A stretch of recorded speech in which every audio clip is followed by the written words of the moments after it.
So we are now going to turn to our first panel, where we are going to hear from 3 researchers first, and then they are going actually to be interrogated by one of our district CTOs, who recently won an award as the top CTO in Southern California. Patrick, where are you, Patrick? Right here.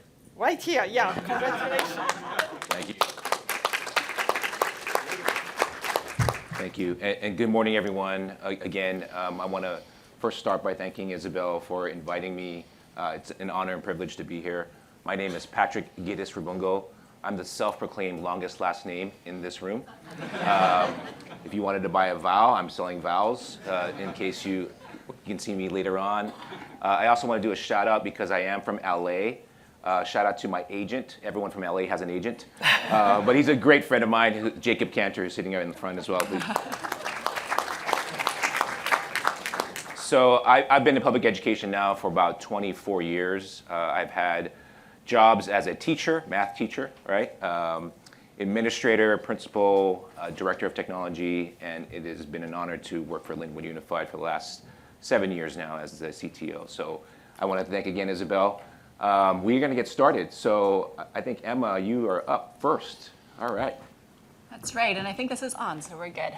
So unfortunately, I prepared my talk before hearing Dan's talk. So you're just going to have to hear me talk about why accelerating education is important. And I'll justify why. So I'm a computer scientist. I'm an AI person. And I want to talk about this result that was a really big deal to AI people, but maybe not everybody has heard of, which is there is this series of math competitions where they take the top high schoolers in every country and they bring them together and they solve math problems. This is something I had not heard about until I went to grad school, but then I met many of those people that won those competitions. This is an incredibly elite competition. What happened this year, roughly in July, August, is that DeepMind put together an AI system that now competes at roughly the 90 percentile of those students. So this means that it's beating roughly 550 of the world's top high schoolers at being able to solve the most hard math problems in the world. So this was incredible. This was a really, really big deal in AI because for a long time, even after large language models came out, everyone said, oh, but they can't do math. In fact, often they were making really simple math errors. But when this result came out, people really started to rethink what might be possible with generative AI. But I want to point out that even though we have this incredible result for what AI can do now, roughly around a third of American 8th graders are below even basic levels of math proficiency. And so I think we have this really stark disparity here. And there are many, many reasons for this, and I think it's an incredibly important topic, and I'd love to talk to people about it. But I don't actually want to focus on that disparity. I want to focus on something else about this, which is I was giving a talk about AI in education, and David Silver, who was the lead for this International Olympiad project, and I were talking about this problem right after his talk. And what he mentioned to me is that this was a project that took them roughly, I'm not part of DeepMind, I don't know the exact details, but roughly on the order of 2 to 3 years, and roughly 10 to 100 people. Okay, so this is just incredibly fast, right? Like if you think about going from an AI system that can, sometimes mess up whether 3 plus 7 is equal to 10, to having a system that is in the top 90th percentile of the top high schoolers in the world in 2 to 3 years with 20 engineers. It's phenomenal, right? Whereas if we think about sort of the pace of educational innovation, it can often take decades. It can literally take decades to say roll out and make sure that all students have access to connectivity or all students have access to laptops or things like that. And so I am an impatient optimist like many others. And so this is something that bothers me. I'm like, why is education innovation so slow compared to a lot of what happens in Silicon Valley and in other areas? And of course, this is a very complicated issue, and education is a really hard challenge. As Dan was talking about before, we don't all actually agree on what even is the purpose of education, so that is a really big challenge when we think about optimizing it. But one of the things that I think about is if we even just focus on one part of it, that often is quite slow, which is educational research. And why is this so slow? Well, because we have to go do real experiments, and real experiments take time. Real students do not learn all of algebra in a second. And we care about outcomes that are really delayed. We care about things like test scores at the end of the year, or whether people become creators, or whether they graduate from high school. And these are really, really long delayed outcomes. And the way that AI has made progress in many areas is because they can use simulation and they can sort of speed up time through using lots of compute. And so me and some colleagues of mine were thinking about whether or not there might be some innovations that have happened in AI recently that might be an important tool for trying to speed up educational innovation. And in particular, why can we not normally just put things on a lot of computers and try to optimize education, if we agree that that might be part of the solution? It's because we don't have simulated students. We don't have AI systems that can simulate student learning very well. But as many of you might have heard, over the last year or two, a lot of people are using generative AI to simulate people. They're using it for things like customer preferences. My colleagues are using it to things like simulate agents that can then plan Valentine's Day parties. And my social science colleagues are using it to show that you can actually replicate well-known social science studies, even those that probably were not part of the training pool. And so what that suggested to us is that maybe, we now have systems that we could use as fake humans or fake learners. And maybe we could use that as part of the tool to try to speed up innovation. So in particular, what we were curious about to start, and this was work led by my wonderful student Joy and together with my colleague Noah, is whether or not we could have a computer that could maybe pretend to be a student and then use that to think about how we might speed up educational innovation. And we're going to focus for now on a really small test case of thinking about something like a math worksheet. How could we think about making it more effective? So what we started with is we tried to see whether or not it could simulate a static student. So maybe an 8th grader doing this math problem, can we look at how well the student would do? So it's not so bad at that, but remember, if we're going to try to think about using this for optimizing for educational innovation, we need to really simulate the dynamics of learning. And so we tried this. We said, okay, imagine that you're learning about linear equations, and then maybe you watch a video where you have this single activity. And remember, you haven't learned before. How well will you do afterwards? And the problem was, at least when we were doing these experiments in kind of 2023, 2024, the AI was quite good at pretending to be, a student that didn't know linear algebra for one step. But as soon as you imagined it had seen a single video, it immediately knew all of calculus. Okay, and that would be fabulous. But at least for me, that is not how I learn. And I suspect for many of you and many of your students, it's not how they learn either. So we had to throw that out. We did not have systems that could simulate student learning. Okay, so we had to go back to the drawing board. And we thought, well, what's one way we try to optimize education? We do experiments. We try things out. We then iterate and try to create new sorts of interventions. And the other way we often do pedagogy is we just have educational experts. We have teachers. We have instructional designers who use theories of learning and their prior experience to decide how to create materials. And so what we wanted to do here is really just simulate expert judgments about what is effective for learning. And this is really moving from asking our systems to be able to simulate learning to simulate expected outcomes. And some of you might have seen this before in things like LLM as judges. We wanted to see if this would apply in the education space to think about novel educational interventions. So what we wanted to do is to say, if a student was to get this sort of activity, what would their learning be like afterwards?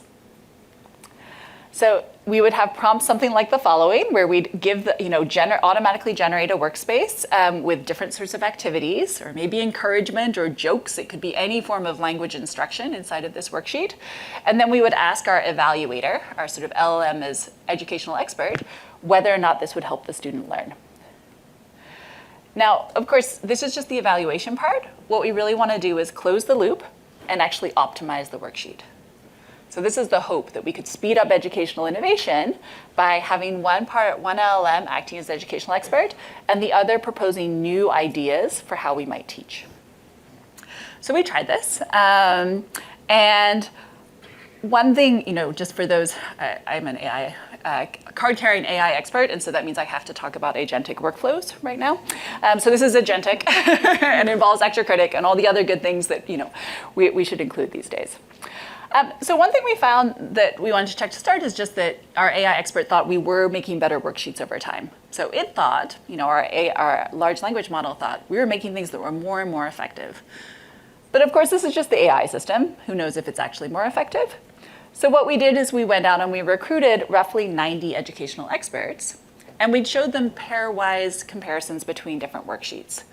And we'd ask them, which one do you think is more effective? And kind of shockingly, there was actually a really strong correlation. So I was pretty surprised by this. I think Joy and Noah are pretty surprised by this because, would this actually correlate well? What you're seeing here is that what the LLM predicted the student post-test score would be and what the humans thought were more effective. And so you can see there is this really strong correlation that things that the large language model thought would be more effective, human experts thought were more effective. So maybe there's a hope for this. But the other thing that I want to point out here is that there was correlation, but they did not agree. So there were a whole bunch of things that the large language model was like, this is going to be much more effective. And the humans were like, they're kind of the same. And so what this indicated to us is that if we want to use these systems for optimization, we're not quite there yet. No, but we don't agree with human experts on what is the maxima or what is the best we could do. And also, we're probably not exploring all the spaces we should be thinking about in this case. That said, we think this is a really useful tool for helping ideate and think about different types of interventions. So in particular, this is going to help us sort of evaluate and think about different types of educational content and could speed up or provide as an extra tool for someone, or an instructional designer or others, who's trying to think about what different things might be effective or not, and what things might have stronger or weaker types of outcomes. So I just want to conclude that I think that our ability to speed up educational innovation is a really important thing we want to tackle, and that generative AI really could be a very important part of that solution in order for us to really accelerate innovation. Thank you.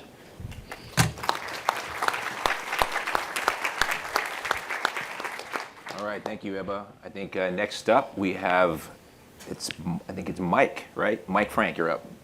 Wonderful. Thank you very much for having me here today. I'm Mike Frank.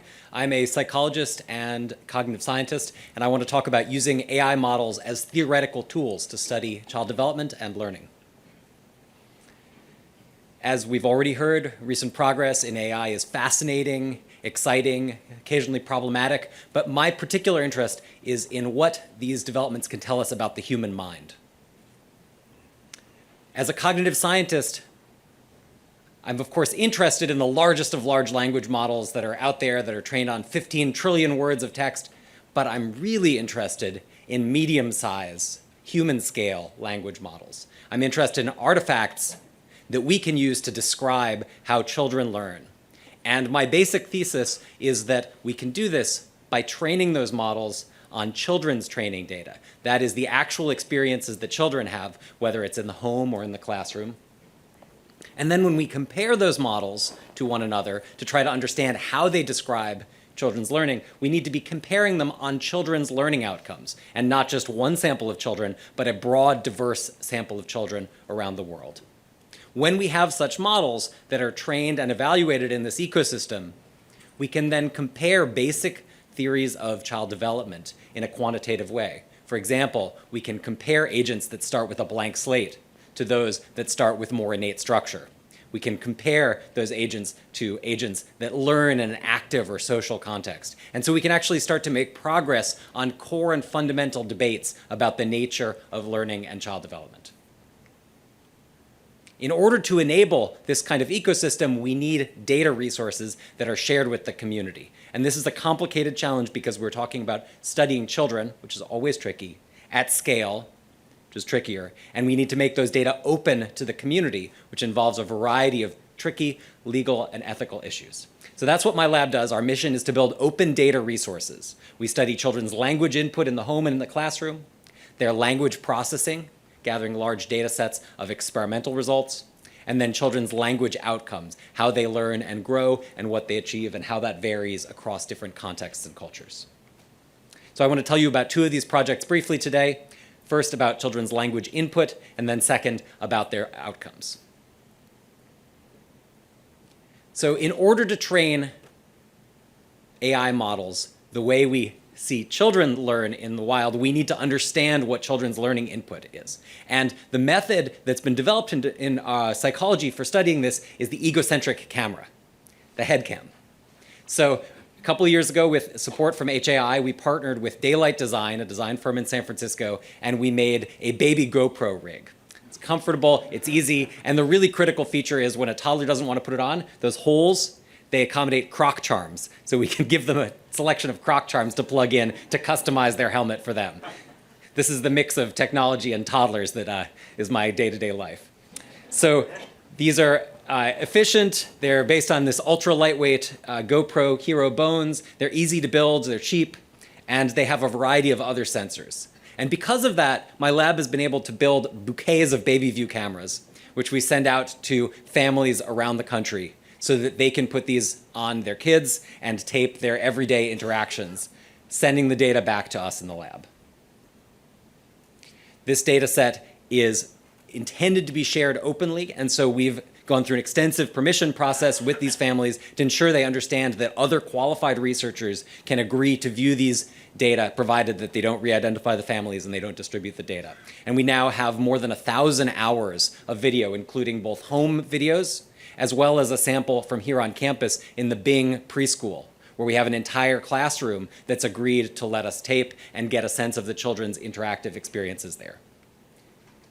So here's a little bit of footage from the BabyView camera. You can see it's a portrait rather than a landscape view. Lets us see what the child is doing. This is a toddler. It's actually the daughter of Bria Long, our lead researcher on this project.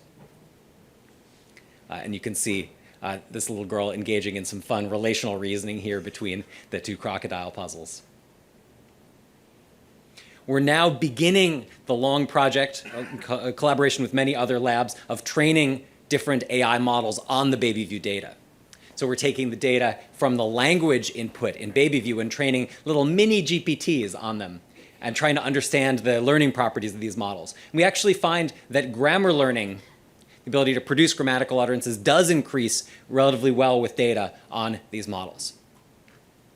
In contrast, when we look at training visual models that categorize the visual world, we're actually finding that these models scale much less well on children's actual input, suggesting weaknesses in the current model families that we use in learning from the real input data for kids.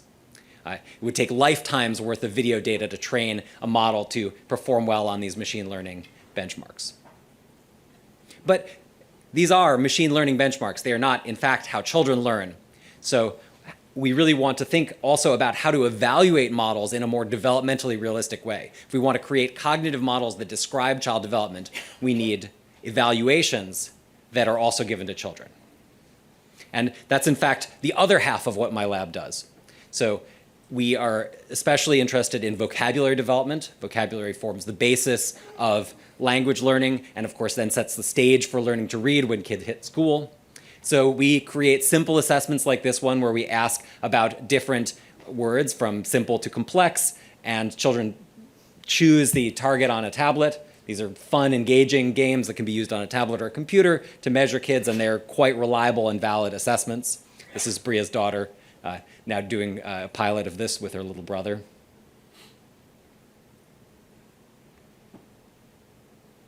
So in order to evaluate models, instead of doing the classic machine learning thing, just looking at how accurate the models are, how awesome they are at finishing this benchmark, we instead look at how well the models match humans, not just their correct responses, but also their errors. So we look at the distribution of responses across the different alternatives and how divergent or convergent the model's guesses are across many different runs.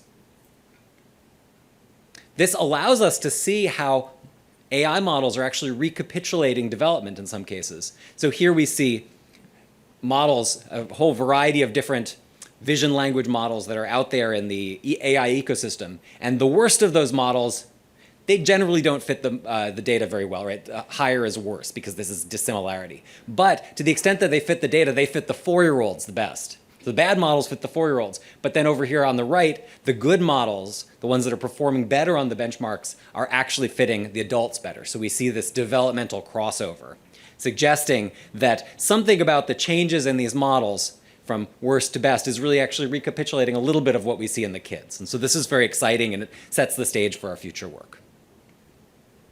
But this is just one task, and although I didn't tell you about the data set, it's just data from one set of kids learning English. So in our ongoing research, what we're trying to do is gather a broader and more representative data set to really evaluate models across many tasks and across many different populations on their match to human data. So for this, we initiated the Levante project. The Levante project is a framework for data collection from kids. So we're creating a large group of web and tablet tasks that kids can do that are pervasively internationalized, easy to translate and adapt to different languages and cultures. And those are on a centralized platform where the data are stored and distributed by us. And then we've partnered with the Jacobs Foundation, a Swiss family foundation, who is giving grants to labs around the world to use this platform, this framework, to collect data in a longitudinal fashion with their populations. We're building a playground for researchers, and the foundation is essentially throwing the party, trying to invite people to come play in our tool set. All of this is completely open, so these are open source assessments outside of the lockup of data that happens when people use commercial assessments. All of it's free, all of it's open, and all of the data become immediately accessible on our platform in a de-identified fashion. So that allows us then to repurpose these data sets for AI evaluation. We've got tasks like inhibitory control, social cognition and theory of mind, emotion reasoning, matrix reasoning, it's kind of a standard progressive matrices task, and grammar, vocabulary task that I saw you, and a number of others. It's still early days for these assessments, but we're actively working to pilot them, to refine them, to make sure that they're reliable and valid measures around the world. Here are data from our first 3 sites in Bogota, Colombia, Ontario, Canada, and Leipzig, Germany, and our first 8 tasks. You see we're getting very nice developmental change across a wide range of ages, so really trying to tailor these tasks for the entire elementary age range, age 5 up until 11 or 12. So these are first steps, and I'm very excited to see how these open developmental measures allow us to better evaluate and understand the AI models that we're training on children's data. Okay, so what I argued here today is that we're interested in children, we're interested in how children learn and develop. That's our target system. But in order to understand that target system, as scientists, we need to model that target system. And so we can use AI models as our scientific models to really push forward the science of child development. But we can only do that if we have data that represent children's input and broad, diverse data sets that help us evaluate those models. Thank you very much. Thanks everybody for coming today, and I want to raise this question that I hear over and over and over again, and it's what are we talking about when we talk about AI literacy? And I want to point out that we, at some sense, know what it means, but we also don't know, and the reason why is because language is really funny. So if you have a teenager or a college student around, you may know the word literally doesn't mean literally anymore. They literally use literally in a way that does not mean literally. But that's sort of what's happening with AI literacy. We're using the term literacy because it catches something in the middle where we know it's not being a full-on software developer, but it's also more than superficial. But if you look, this is a really big space. And there's a lot of different places we can slot in. And so we're in agreement somewhere in that space. But we don't know where, and we don't necessarily know how complex it is. Now, anyone who thinks about language, like Mike or others, knows just the sheer complexity, the sheer amount of research one can do to think about meanings. I will throw another word out there that comes around with AI literacy that we're familiar with, and I think we'll probably get nods of agreement that one of our concerns with AI is bias, right? We're very concerned about bias. We're very concerned about young people and adults recognizing bias. So let's see what bias looks like. So this is Silicon Valley high school students, and asked, when is it that an algorithm has bias? And you can see here, we have examples like the idea that we've watched on YouTube might formulate an algorithm, and that could differ from someone else's. And so the algorithmic bias comes into play because when you search for something specifically, it'll curate something just for you that might not be the same as for someone else. Or based off data and stuff, it makes more predictions or preferences towards whatever it is given. Whatever it's given, I'll say that's fine. So here, bias is personalization, and it's great. It's giving you custom recommendations. We can also hear some students saying, well, it's what happens at the very beginning in order to figure out what you're on. So if somebody just says oh, these are your only options, I get only those as the only options. And so it's whatever sets as the default. You go to YouTube, and what are the first recommended videos? It's just got to set some number to start with, so bias is default. And then we also have some clever kids, being Silicon Valley. They've taken a lot of math classes, and they know, I think it involves something with math maybe, or I've heard of it different types of bias in statistics. So they've heard of maybe statistical bias, which is a thing, and it's an important factor when we're building machine learning models. Now, we know even if their notions of bias aren't the same as what we would generally think of as bias, and as was shared early on in the talk, they are using it. It's a conversation that I've had with a lot of folks. I know some of the research our team has done has gotten out there. And I want to be very clear, they're absolutely using it. But here's some of the things that they're using it for when they're not saying it's for paper or other things that we definitely blanch at. So for instance, I use it to understand something the teacher didn't teach at all. Or to highlight grammar mistakes. I use it for that too. To help me study for a quiz. To grade a paper and suggest improvements. Pretty good use. I don't understand much English sentences, so I need to know the content so I can speak during group work with others. That could be a great use in a multilingual society for more participation. And to bully fictional characters. So in this mix of things, there may be some items that we approve, some that we are a little bit hesitant about, but would want the responsible use of AI to somehow show what of these that you do or don't do or under what conditions. And right now, no one's really having that conversation with them. So this is a heads up that we do want to make sure we are addressing what this looks like in the future as part of AI literacy. Teachers are also a big part of the equation. So in a research study with Reisha Chen and Monica Lee we just published about a week ago, we have over 1,000 teachers sharing open-ended responses, what their professional development requests are, and a categorization scheme. And you can see that it breaks down into 3 large categories across kindergarten all the way up to high school. How to use AI to teach, how to teach about AI, and just basic intro, what even is AI? What is this thing everybody's talking about? And you can see that there's changes over grade level in terms of where the concerns are. And so just the point is here that when we think about, oh, AI literacy, that's the same for everybody. Well, for teachers, it has a different form. And for different teachers, it may have a different form. So we need to be really responsive and receptive to that, where in this big space, there's actually multiple points that we need to occupy.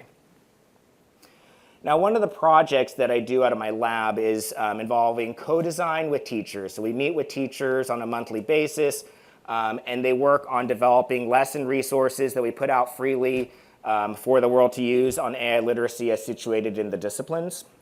Wonderful teachers that work with us, and I have a great team who not only facilitate these sessions, but they also conduct the research analysis. So in a co-design session, There's a lot of conversation, and we are able to, with permission, record those. And with the transcripts, run computational analyses. I won't go over the specific methodology, but in the development of these resources, we can see where are their leanings in terms of what they want represented as AI literacy. And they come into this saying, I want to do more to encourage AI literacy amongst students.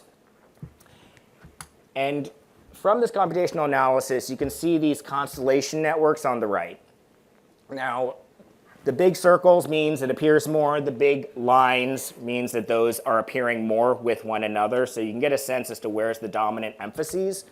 And for one teacher, the big things are we want to help teachers use AI to support their learning, to use it as a tool and be responsible with it. Those are all great things.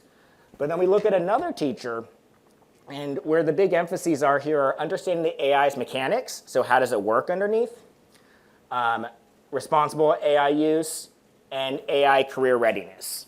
So for teachers, they're seeing a lot of different pieces of what is important for students to know about AI. We've seen for teachers what is important for them to understand how to teach in a world of AI, and I am a firm believer that we're not going to be in a teacherless society except if we have policies that don't encourage us to have teachers. And now I want to share what some of the research and development community is thinking about AI. So these are from some great researchers, great teams elsewhere in the country, really respect their work. But the left is coming from one of the most used AI literacy assessments that exists. And you can see here it is a fruit-based decision tree. And the question here is, how do we populate the question mark in that node of the decision tree? So that's a pretty specific understanding. Some of you may not even know what a decision tree is, and that's totally fine. But this is what's considered important middle school knowledge about AI to understand AI. Notice there's no code there. Now on the right is another one. If you're not used to educator lingo, LO is learning objective, EU is enduring understanding. So we always state these in the process of instructional design. This is a high school standard or high school guideline from a prominent team. Learning objective for each of these types of reasoning problems: classification, prediction, sequential decision-making, combinatorial search, heuristic search, adversarial search, logical deduction, and statistical inference. List an algorithm that could be used to solve that problem. And the enduring understanding is that AI includes a wide variety of reasoning algorithms for solving different types of reasoning problems. Some use symbolic representations, such as search trees, and while others are numerical in nature, neural nets operating on feature vectors. So again, there may be some people in the room who are like, oh, totally get that, that's great, that's AI 101, and others who are saying, I don't understand what that said. And that maybe goes to that whole language is funny point that you were making earlier. But this is what's happening right now as folks who are really enthusiastic about AI are jumping into the education sphere and putting out, this is what's important to know about AI. This is what's going to make an AI literate society. All right, so we are all over the place in this big space that we're looking at here. What we're going to need to do, and what I'm hopeful, is that as we have groups convening like this and engaging in conversations, is figure out where in this big messy space we are. What is this space like? And so with Dory Long at Northwestern University, we put out this simple meta framework because you see all these different pushes and pulls for what's the important thing for an AI literate student to be. And we've broken it down into user, developer, and critic perspectives. I'm not saying any of these are better or superior. I'm not saying we need all of them and not saying we need none of them. But where we decide to place ourselves on this with more emphasis on use or more emphasis on what a developer would need to know without having to necessarily go into the coding, or how much we want to emphasize being hypercritical about AI and being very knowledgeable about the risks it entails, what we need to think about is developing common language for where we position ourselves, especially because we are now getting legislation. This is the state of California. Assembly Bill 2876, which is now requiring AI literacy be factored into future framework and curriculum materials adoptions across subject areas. And while they do offer a definition, what over the last several minutes I've hoped to convey is that that definition can go in many different places. And this is arguably, I think, one of the most important things for a democratic society that is going to shape what happens with AI and to make decisions about how does this appear in our lives in our classrooms to figure out. In addition, the House of Representatives does have an AI literacy bill that's also in the pipeline. So this is going to be an active conversation. Point here is we need to figure out what everyone in school should know about AI, and I would encourage that we figure it out soon.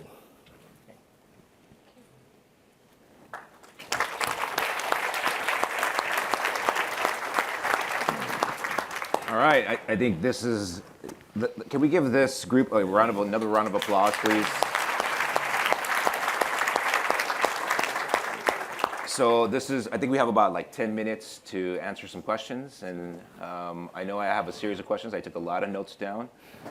So I mean, the first question I have for the group basically is, I know that there's a lot of work around AI, early learning, innovation in education, and then AI literacy. What's the one unique human skill that AI can't replace? I'll open it up to the panel here. Anyone who wants to chime in, what's the one unique human skill that AI can't replace? I mean, it's very pro AI. We're looking at research, we're looking at ways to innovate classrooms and students, but what's that one unique human skill that AI can't replace? I wouldn't call it a skill per se, but I would say intentionality. Okay. What we do is with purpose, desire, appreciate, beauty, accomplish something. That's a genuinely human thing, and that comes from somewhere I don't think we fully understand. Thank you, Victor. I think it's really hard to know. You know, I think if you look at the history of AI, repeatedly there were things, people often joke that AI is the history of things that are considered uniquely human until AIs can do it, and then we move the goalpost. There's the Chinese room experiment that some people may have heard of, where the idea is if you can have a system that behaves as if it understands Chinese, is it important that it is not a human that can speak Chinese or has a deep understanding of it if it in fact can replicate that capability perfectly? Now today with AI translation systems, that question seems trivial, but 20 years ago that was a big open question. We know now that there are AI systems that are more empathetic than doctors. I don't think that's because doctors are not empathetic. I think it's because we have a system, which means that they have 5 or 10 minutes per patient. And as any parent trying to get their kids out to school in the morning knows, it's harder to be empathetic under really short time periods. I made it this morning, but I think it's really hard. What does it mean if a machine can be as loving as a parent? In terms of the words it says, I don't think it loves in the same way a parent does. But I think it's very hard to know what we mean by uniquely human. But maybe Mike has a different take from looking at child development. Mike's got a new mic. Yeah, I got it.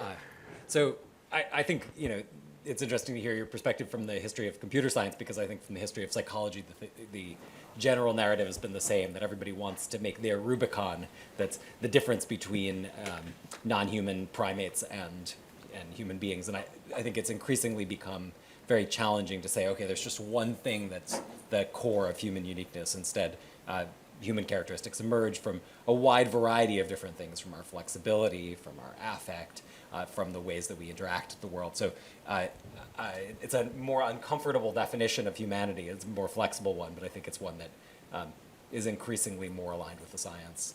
Got it, thank you. So I know Stanford is also home to Huggy Rao. He also talks about the scaling challenge. So one of the questions I have for you, I know we've talked about personalized learning, we've talked about so many solutions in the ed tech space for K-12, for higher ed.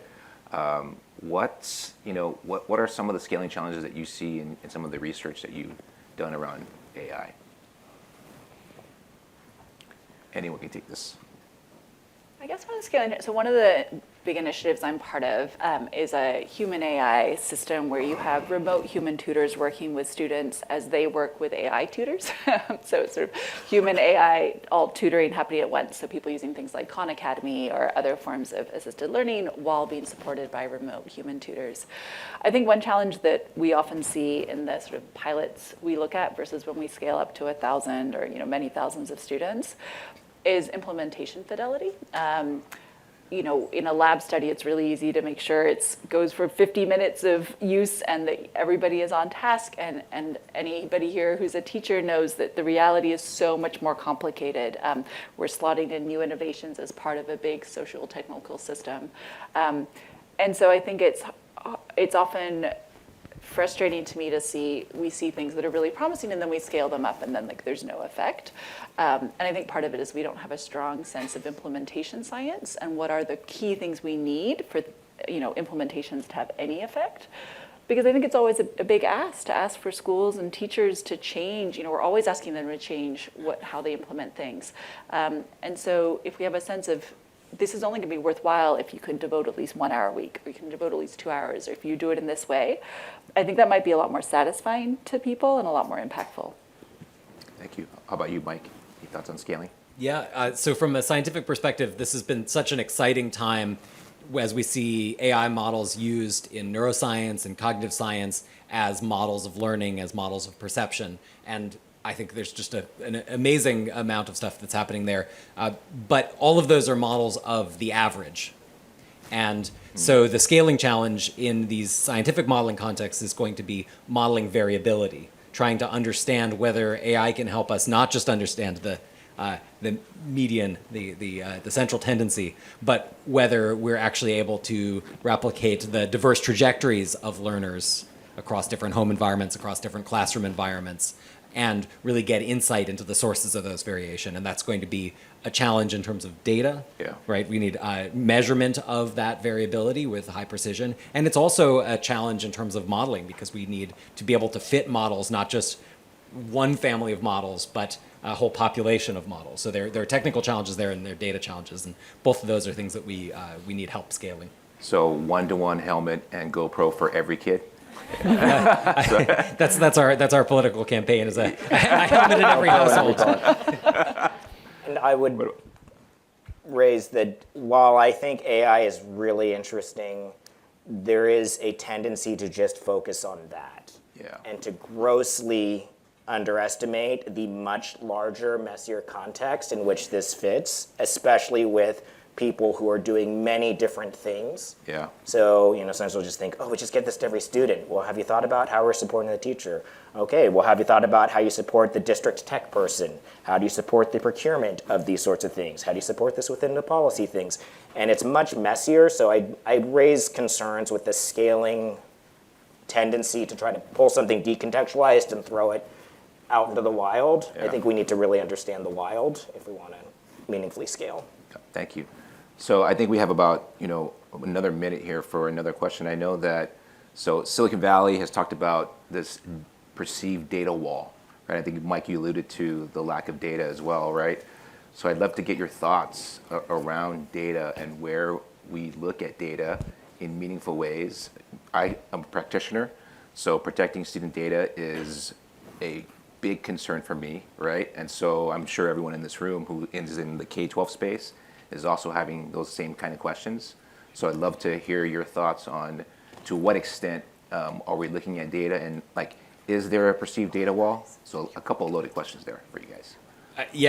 Absolutely, from my perspective, when you come in with computer scientists, they say, well, okay, if it's not just literally on a URL where I can click it and download it, it doesn't exist. Yeah.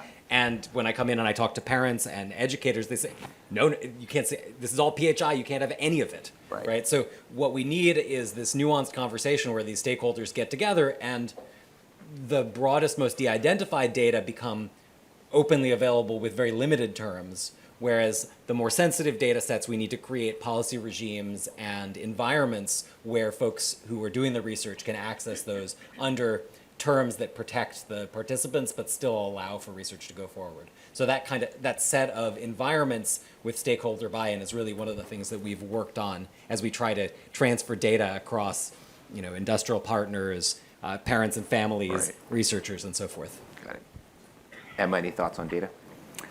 I guess I'd just add, I think one thing that I find interesting is that I think in America we tend to be very concerned about sharing student data, and there's a lot of good reasons for that. But I think that's not a globally held perspective, and so there's certainly colleagues in Japan and others where there's both more positive views of AI. We have the Terminator; they have sort of friendly robots, and so in terms of like media and perception, right? Like there's very different perceptions of whether AI is a force for good versus AI is a force to take our livelihoods, and but also in terms of data sharing. And I think one challenge is that a lot of parents don't necessarily view the positive gains, even for their own child, potentially, of sharing data or the innovations that could be had.